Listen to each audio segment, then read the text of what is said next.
fitness of the player for a close-in fielder. And you mentioned name of Cheteshwar Pujara there. If you see now, Puji is much more agile with his feet and he moves well, even if with the catch. If you recollect the catch he took off Faf, as Faf stepped out, you can see Puji skipping, moving sideways along with Faf. That enabled him to get that catch. So he's been working on his fitness, obviously, to strengthen the area around his knee so that he can become more nimble with his footwork. At the same time, standing in the same position over a period of time gives the fielder the perception.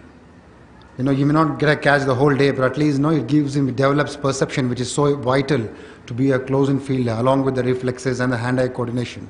Perception is something which you gain only if you stand in that position. So the experience of standing in that position works a lot, and Puji has been getting that experience at close-in, and if you see, he's been really improving leaps and bounds in the close-in department.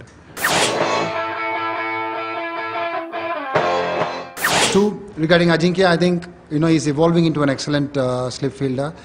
He's got the temperament and demeanor to be a good slip fielder. Also, let's make no bones about it, he works it really hard at slip fielding. He takes 100 catches and he's very specific about where he wants them, what he wants to do, at what height he wants them, what he's likely to get in the match. And also he's got excellent understanding of the angles, the pace, the depth of the ball which is likely to come. So again, we spoke about perception earlier. That's something which he's also developing the more and more he stands and slips.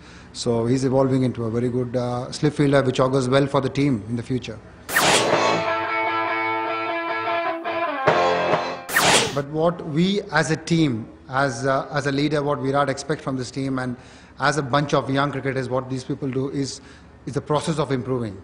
Each and every guy, like even in practice, if you see, they are the ones who are coming and pushing me. I want to do this. I want to move on my left and get my throw right. I want slip catches low on my right. Things like that. They are the ones who are coming and pushing me.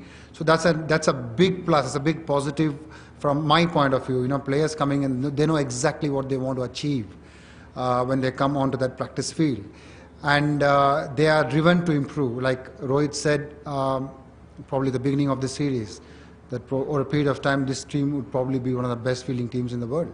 Over a period of time, the biggest change I've seen is in the mindset of the young Indian fielders, and of course the current crop who are playing at the international level. Earlier, fielding was not treated as a primary skill. Fielding was something you did when you did not bat, when you were not batting or when you're not bowling. But today, the young cricketers, thanks to the excellent facilities and also the advent of different formats of the game, young cricketers treat fielding as a primary skill.